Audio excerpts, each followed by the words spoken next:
Well, hello everyone. I'm here today with Paul Attinello, who is an expert in music and AIDS research. And we are very happy to have him here with us today to learn more about his expertise, but also to talk more generally about his life as a gay man and a writer who has a gay identity. So, Paul, it's very good to have you us with here today. I guess let me open with my first question, which is, can you tell us a bit more about your work in the area of research on music and AIDS? Okay. Do be warned. I think you know me well enough. I can talk about almost anything associated with a number of things rather endlessly. So do feel free to push me into other topics if you like. Um, I let's see. Let's do a couple of points along the line of change.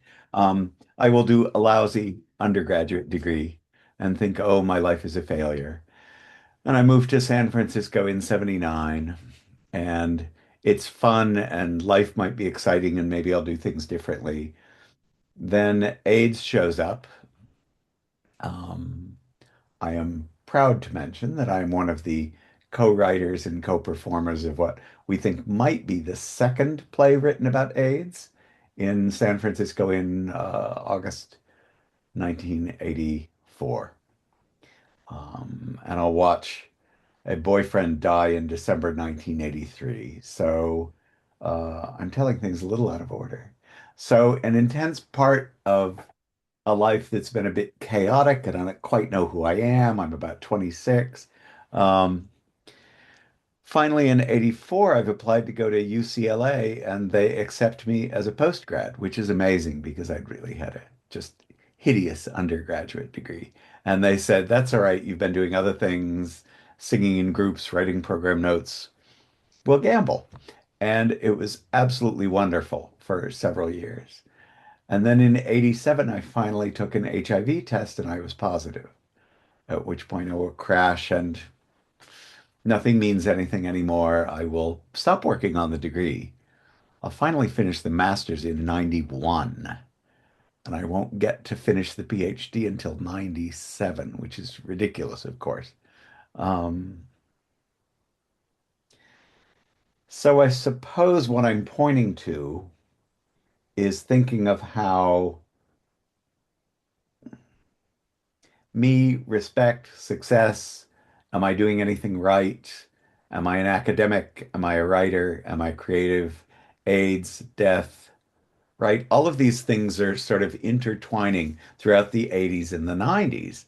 And once Susan McClary starts really inspiring me, saying she really cares about my work and I'm getting more done, even though we know I'm going to die soon, I start to turn some of my research into the European avant-garde, into some research on music and AIDS, which I'll do a paper or two in the 90s.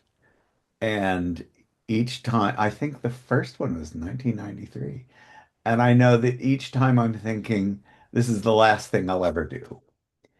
But uh, but no one will know I never would have gotten around to finishing the dissertation because I will die soon, right? It's sort of this strange success failure combination there and deeply imbricated tangle of things. Of course, the new medications show up in 96. I get the job in Hong Kong. I teach there for 4 years.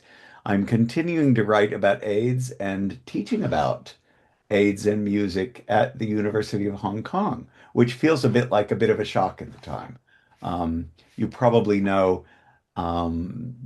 that those students, being mostly Southern Chinese, but also acclimatized to a very westernized urban Hong Kong, will be at first little bewildered by some of these things, like a topic of AIDS, but at the same time fascinated, very eager to sort of leap into it.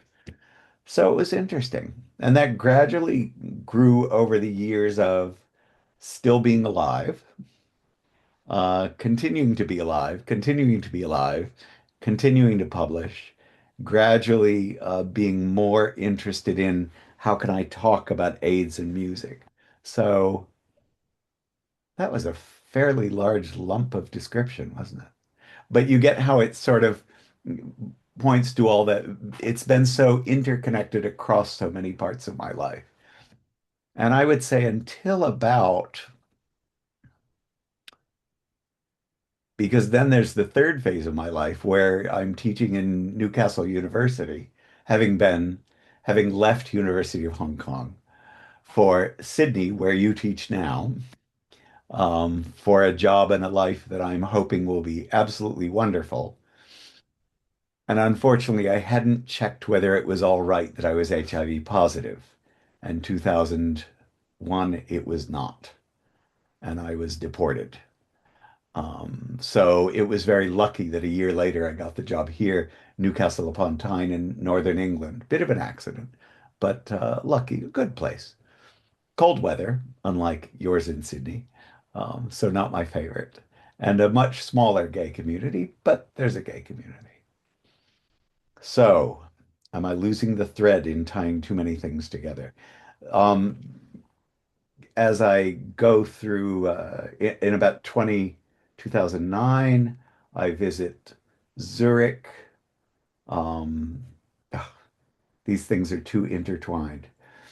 Back in 1987, when I get my HIV diagnosis, I get it from a social worker who was also a Jungian therapist. And he takes me on as a sort of practice patient for 5 years, 87 to 92, my last years in Los Angeles. And we both know at that point that I'm going to die soon. So that's what this psychoanalysis is about. How do we confront death? How do we? So already interested in Jung, much more comfortable with him than Freud and Lacan, his work or his really his legacy, because his work is so open-ended and so free, which is one of the things I like about it, much more than Freud's or Lacan's. Um, so in 2009, when I'm here, I have my job, I have my students, things are okay. The weather's a bit dim, but my life is okay. I'm a bit bored and I will go visit Zurich just to reconnect with the Jungian work, gradually decide to train as a Jungian. So somewhere around 2015, there will be this crossover from focusing on being a senior lecturer in a English university, which is approximately equivalent to, I guess, an associate professor in America, that kind of thing, um,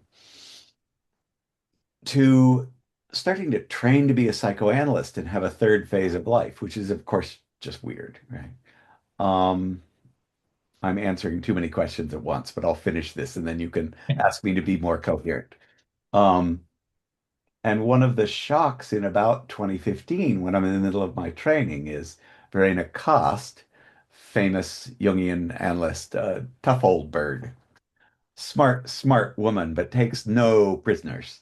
Um, in our second supervision session, she's looking through my notes on patients saying, well, you seem to be getting along with these people. You're moving places with them. You're helping open up some avenues for development that they hadn't thought of, opening things up a bit. Why don't you do that for yourself? Which was kind of like smack across the chops. And that's a point where this entire intertwined world of AIDS, death, loss, failure that I've been talking about, that will be the whole sort of middle of my life. Suddenly I realize it is optional. I'm not going to die tomorrow. A really astounding change. So now I'm nearing 70 in a somewhat different mood about things, but trying to carry all this. And it does feel as though of the many places I've lived and been treated for HIV, AIDS, taken care of, the many people I've intertwined things with, there's also that sense that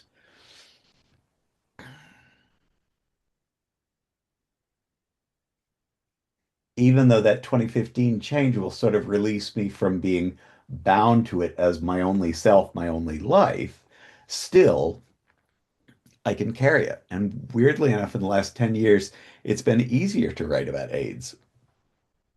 I can look at all these different things I've done and been and seen and try to put them together, integrate them in various ways.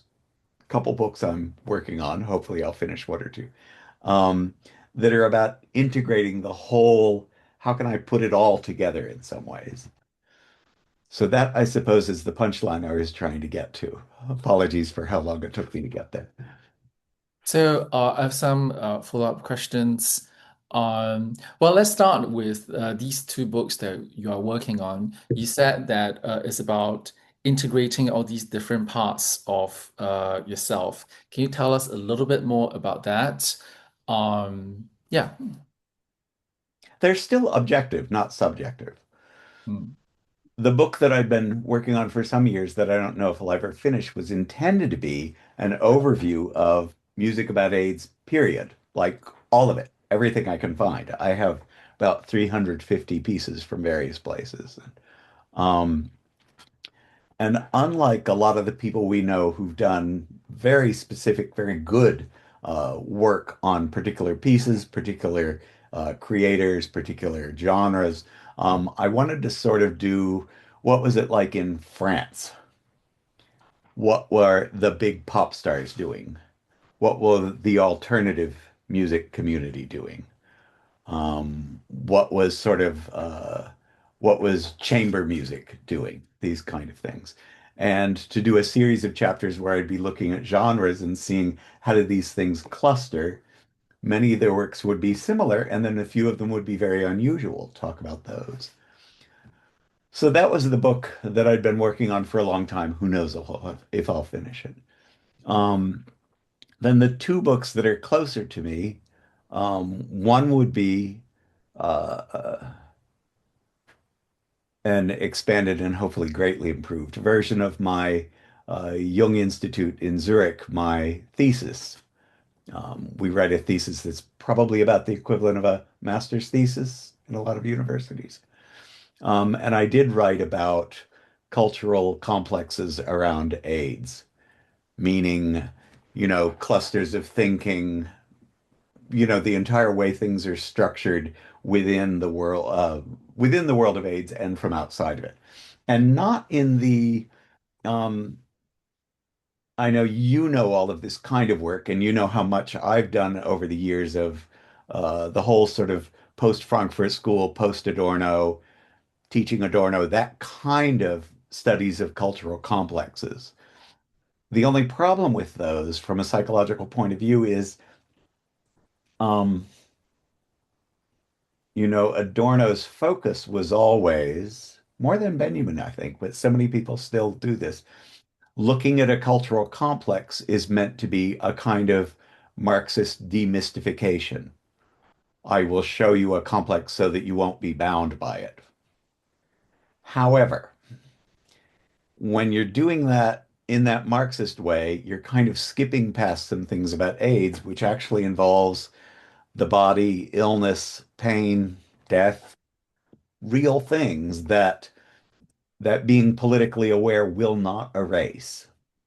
So to be able to look at those things and say, okay, for instance, blood and needles, very interesting, very complicated topics, and not things where I would simply want to say, oh, you know, you are all mystified by how dangerous you think these things are. Be freed from that mystification. It's like, no, this is scary stuff. And yes, you can get ill and die, and that matters. So to treat it more as cultural complexes from this Jungian psychological point of view, objective things in culture that are quite real that need to be taken seriously, rather than merely trying to erase or dismiss them. Does that make sense? Yeah.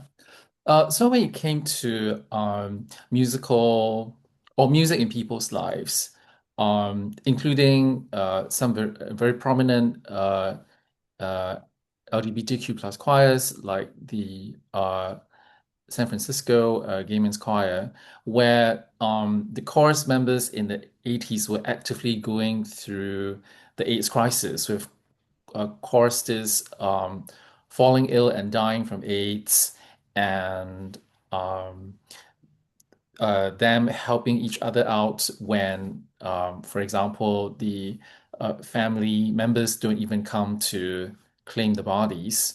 Of Um, course. and all of that within this, as you say, a cultural complex.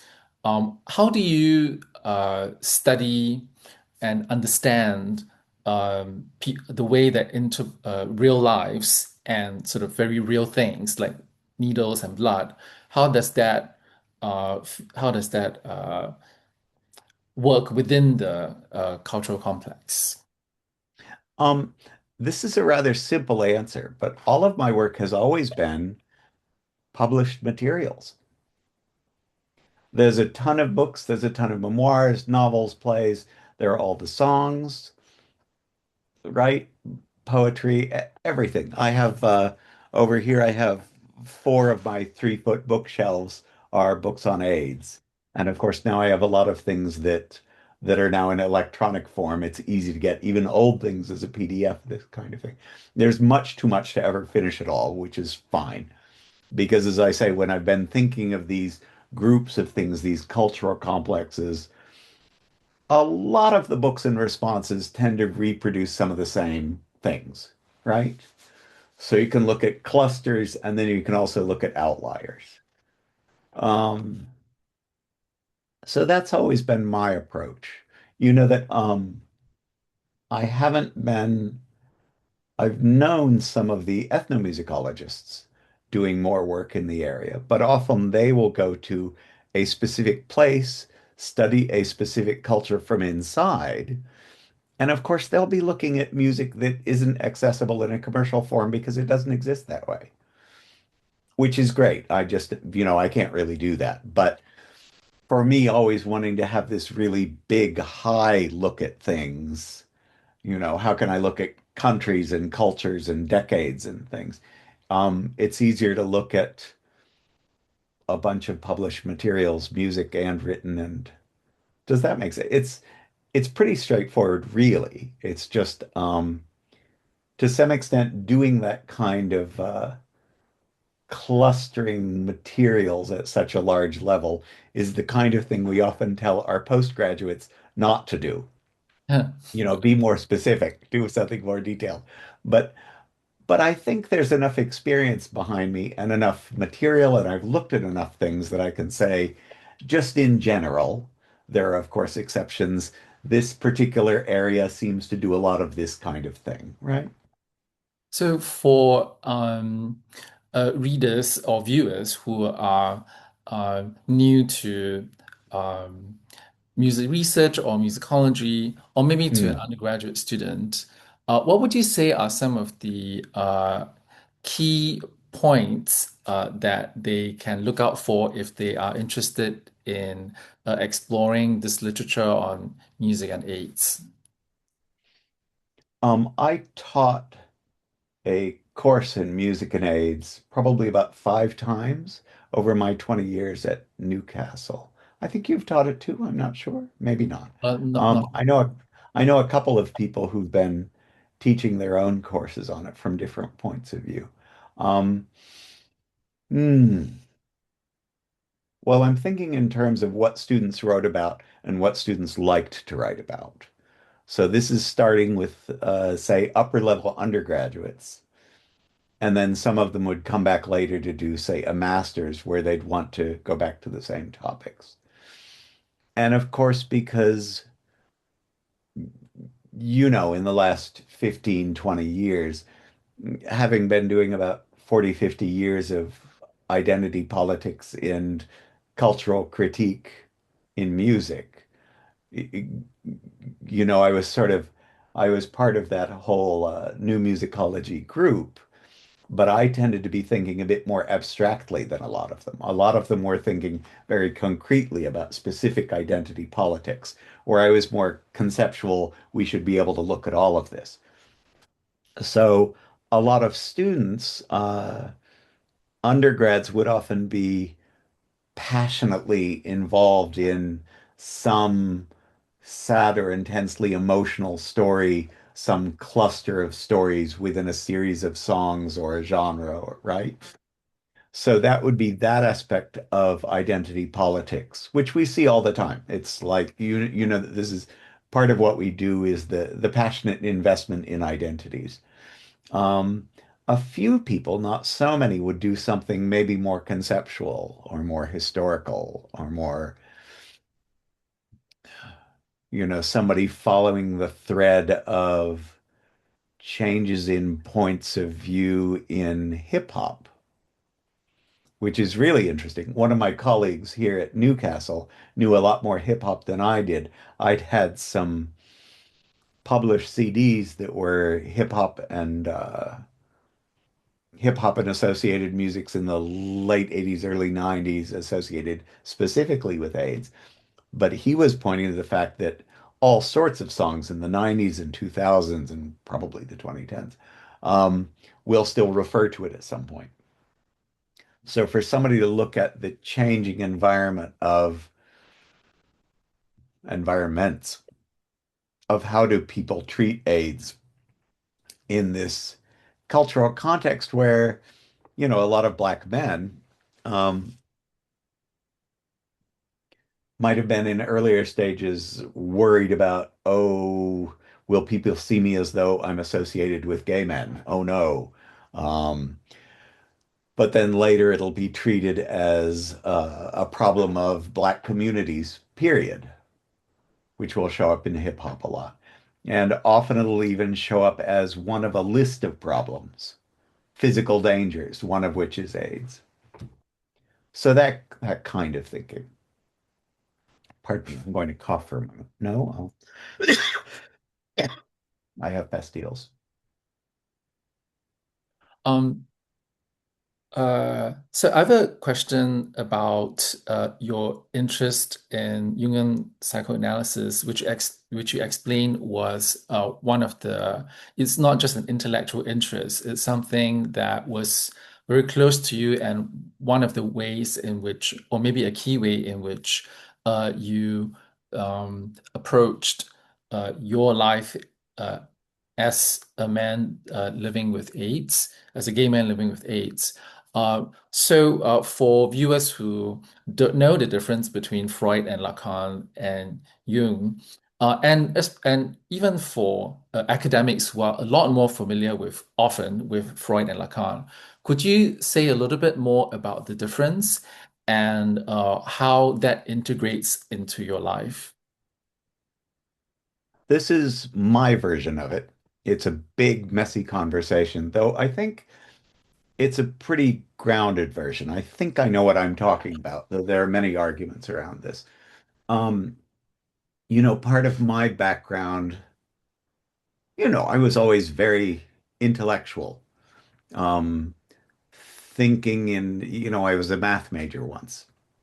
And then I worked a lot before I was a musician, I started as a math major and interested in sort of, um, my father was an engineer and a very, very good one, very, very intelligent, very kind man. But his approach to mathematics was very grounded in the world, where I wanted to do non-Euclidean spaces and topology. He was a little bewildered by that, but he was like, okay, go ahead. So I did do maths for a while, and then I moved over to music, and I tended to go for avant-garde musics, which are complex, difficult, many of them, and complex, difficult literature. And so I'm very used to those sort of what you might call glass bead game worlds. Um, I would say for a big chunk of my life, I thought they were the most important thing. Now they feel a bit, not bad, but shall we say contingent rather than necessary. Something one does when one is interested. Um, and of course, with all that background in Darmstadt in the 50s and 60s, there were conversations that essentially said, if you don't understand this music, it's because you're stupid. If you don't like this music, it's because you're stupid. This is better music. This is the correct way to go. Now, there weren't many people saying that, but many people did receive it that way. And there are definitely points when Stockhausen and Boulez would definitely be articulating that kind of idea, though then they move past it. So what I'm saying is I'm used to highly complex intellectual things that claim that their difficulty shows that they are the truth. So when I bump into that in Freud, Lacan, and Klein, I'm thinking, huh, really? I tend to be very dubious about it's rather weird given my background, given how close Lacan is to the French avant-garde of the 50s, right? It's very, very similar. But I feel as though having done it in music and enjoying it in music, there may be points where people will claim this is the only true music. Well, that's nonsense. But it's enjoyable music. I like it. As psychology, I'm not so sure. Um, there was a conference in Cambridge about a decade ago that was a combination of Jungians and Lacanians. The only time that has ever happened. These are not groups that often get on. And it was very civil. It was very pleasant. A lot of interesting people, a lot of really interesting exchanges of ideas across very, very different languages, really. And then the last, um, the last general speaker, I'm sorry, what's the word I'm looking for? Starts with a P. The last plenary speaker. The last plenary speaker, an old man who was in a bad mood, who proceeded to yell at the room for an hour, drawing, this symbolic notation from Lacanian work, which is really, of course, right, symbolic logic.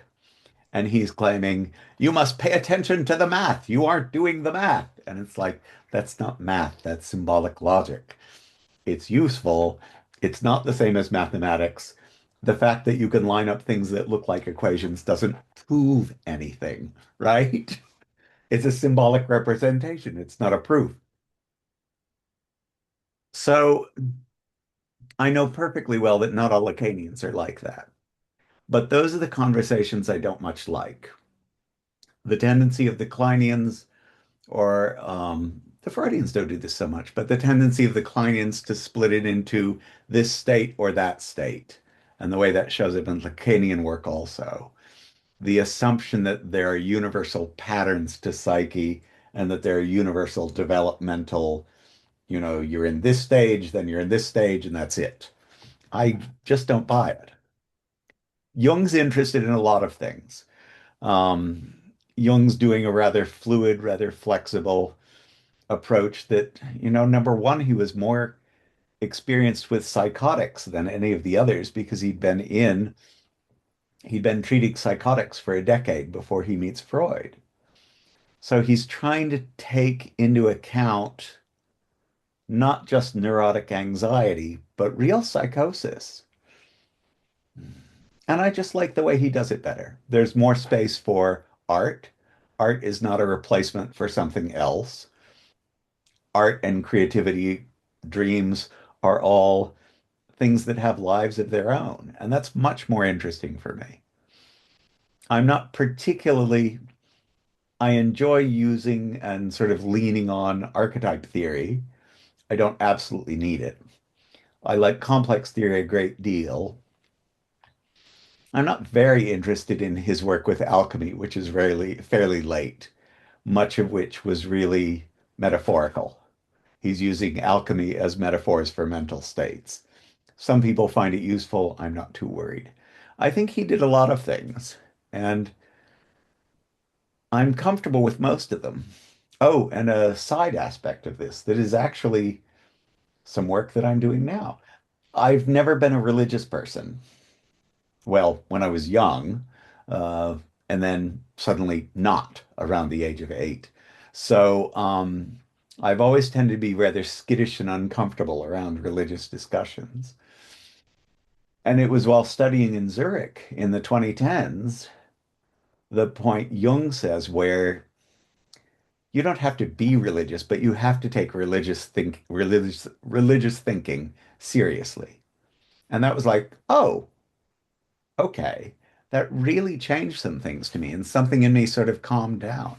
I recently published an article on um, afterlives in uh, in fiction and plays from the 80s and 90s around AIDS, because the afterlives in all of those are mysterious and sort of broken and cracked, and we don't quite know what they are. Obviously, Angels in America would be one of the famous ones, but they show up in other novels. And in every case, it's like, I don't quite know what this is. And I think that was a key element for, they're all about gay men, the ones that I had. So an assumption would be that that concern that we might not be welcome. Nevertheless, there is an afterlife and it does care about us in some ambiguous, rather fragmented way. Yeah, Uh, I think so that makes sense. so you were saying that you encountered Jungian analysis at a point in your life where you had been living with death for a long time, and it somehow changed for you, changed that for you because of your encounter with the your psycho therapist of the time. Could you tell us a little bit more about what that change involved and how did Jungian analysis meet you at that point? Tell, tell me what you're thinking of as the change again. I think I missed that part of the question. The change from, Because so you were saying that for a long time you had been living with the idea that this was the last thing you were going to do, right. and then there was a shift. Oh, well, I think the timing's a little, oh, I see. I guess two different clusters where Jungian analysis was very important in my encounters with AIDS. The 87 to 92, of course, that's the midst of I'm going to die soon and that's all there is. And then 2015, that shift. Yes, okay. So ask me again about that shift. What did you just ask me about it? So was it significant for you? Was there something in Jungian psychoanalysis that um kind of Ah, made you okay. No, I see where you're going. It's a personal answer. It's a fuzzy answer. It may not sound incredibly linear. Um, I think I always tended to be a bit sort of, shall we say, tightly wound, my nature for decades. And of course, I still am to some extent. But there was something about early anxiety, pressuring myself to become something remarkable. Oh no, am I a composer? Am I a writer? Am I anything? Um, all those anxieties. And I'll have had teachers and support where I realize now they were trying to make it easy for me. They were trying to say, look, why don't you make some stuff, do some things, and just relax a bit. But I tended to ignore a lot of the support and just sort of obsess about being great somehow instantly. And that wasn't happening. So for years, I was very disappointed in myself, very sort of feeling a failure through through these lines of all these different cities, these different universities, these places. Um, and I think that will get channeled into AIDS and death. There will be that rather ridiculous thing that I know I was holding on to, that idea that I'll probably die before anyone knows that I'm a failure.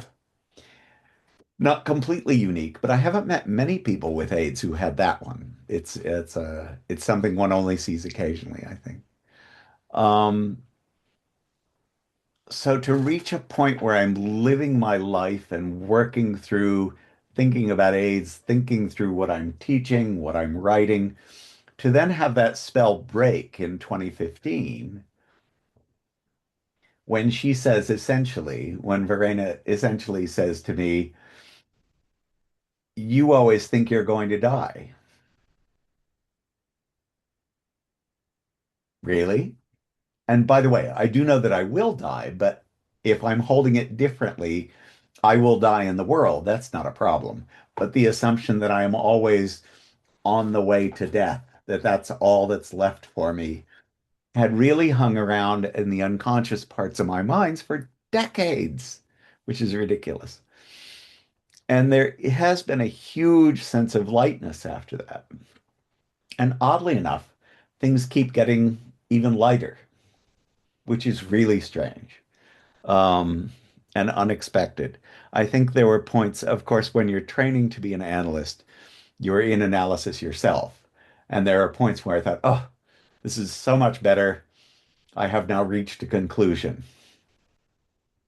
But every year since I've been doing this, it keeps getting better. Um, there's a slightly something that happened last year. I'm in a small city in northern England, so this is pure chance. Another person from Newcastle studied with me in Zurich, an Anglican priest, a lovely, lovely guy who was also gay, bit older than me. Last year, he fell ill, cancer, and died. And I was visiting him a couple times a week in the last 6 weeks of his life.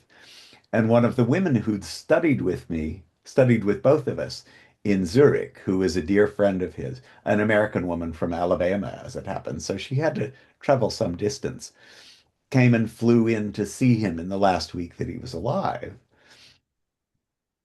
And Peter, the priest, lovely man, struggling with a difficult, painful death of cancer, but doing his best to work with it as a priest, as an analyst, as somebody who cares, right? How can he take care of himself? And then he couldn't spend much time with us, so she and I would go out to dinner and I'd show her around town and we'd talk. And one of the things we said to each other, because she's about my age, teaches at a university in Alabama, she was saying, I hadn't expected that things would keep getting better, that this would keep getting bigger, that there would be a sense that, in a kind of Taoist sense, the world feels bigger, it feels like it flows more. I feel like, oh, this isn't so difficult. And so that's been a really, really remarkable element of it. I don't even remember if that answered any of your question. Um, so I think that uh, it kind of brings me to my sort of final questions, which is, do you have anything else you want to add to somebody who might be viewing this?